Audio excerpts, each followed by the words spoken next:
Yo, what's going on everyone? In today's video, I'm going to be showing you the most updated guide on how to run the hangar business in GTA 5 Online to make over $3.7 million every 3 to 4 hours as a solo player. In this guide, I will show you the fastest way to source crates and then the fastest way to sell them to make $3.7 million as fast as possible. So if you enjoyed the video, please don't forget to drop a like on it, but now let's get into this amazing solo hangar money guide. Alright, so the first thing that you want to do is make sure that you own a hangar, which if you don't own one already, I recommend that you only buy one in the Fort Zancudo airbase. As you'll see, there is only 3 different hangars you can buy here in the Fort Zancudo airbase, the first one being $2.1 million, the second one being $2.6 million, and the most expensive being $3.2 million. And all of these hangars are the exact same, so it doesn't matter which one that you buy. Personally, I recommend that you buy the cheapest one since it is inside the Fort Zancudo airbase and it is only $2.1 million.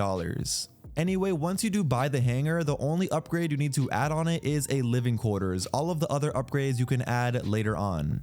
And the reason we need to make sure we own the living quarters is because the only way to set your spawn location to the hangar is by owning that.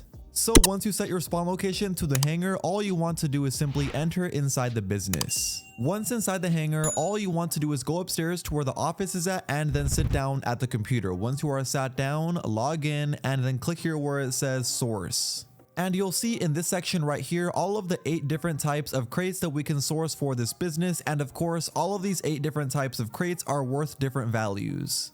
The narcotics, chemicals, and medical supplies are going to be your tier 1 crates. Then your animal materials, art and antiques, and jewelry and gemstones are going to be your tier 2 crates. And then finally the tobacco and alcohol and counterfeit goods are going to be your tier 3 crates. So as you might have thought, the only crates we are going to be going after are the tier 1 crates, since those are going to be worth the most possible money. So whenever you are ready, select the narcotics crate since that is a tier 1, and all you want to do is make sure you source this crate on land. And make sure you always do the source cargo missions on land because all of the land source cargo missions are literally always easy.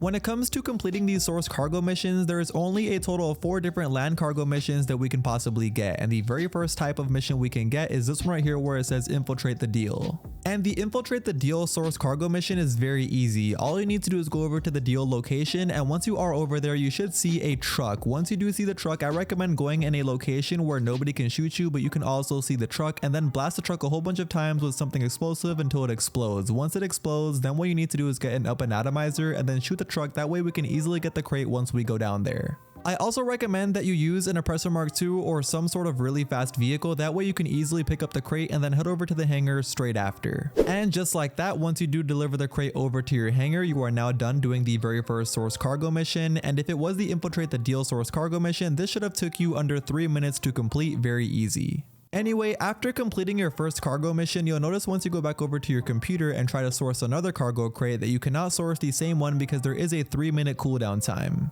Now you could technically just source a chemicals or a medical supplies crate right after since it is a tier 1, but what I recommend doing if you want to just completely bypass the cooldown time is simply open up your pause menu and then go over to where it says online, and once you are here, click where it says quit to main menu and then wait until you quit all the way to the main menu.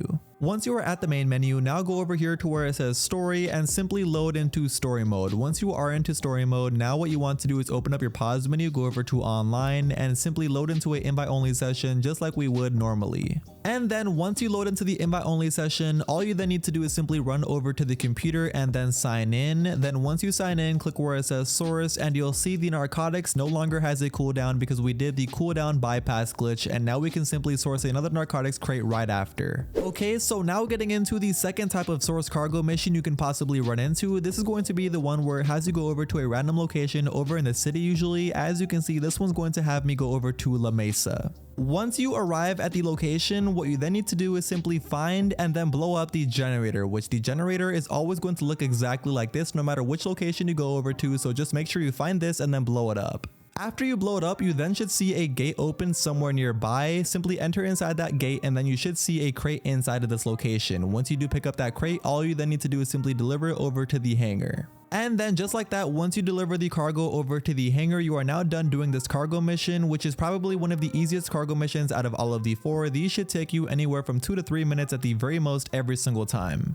Getting into the third source cargo mission you can run into, this is going to be the one where it has you go to the Sandy Shores airfield. If you got this one, consider yourself lucky because this is the easiest source cargo mission to get. All you need to do for this cargo mission is simply go over to the Sandy Shores airfield, and once you go over there, you should see a crash site that you need to search. But what I recommend doing is going on the very outer edge of the circle and looking for something shiny in the very middle of the crash site. And the reason I say that is because take a look, that shiny object is going to be the crate almost all the time, and once you pick up the crate, all you then need to do is simply leave the area and then head back over to the hangar.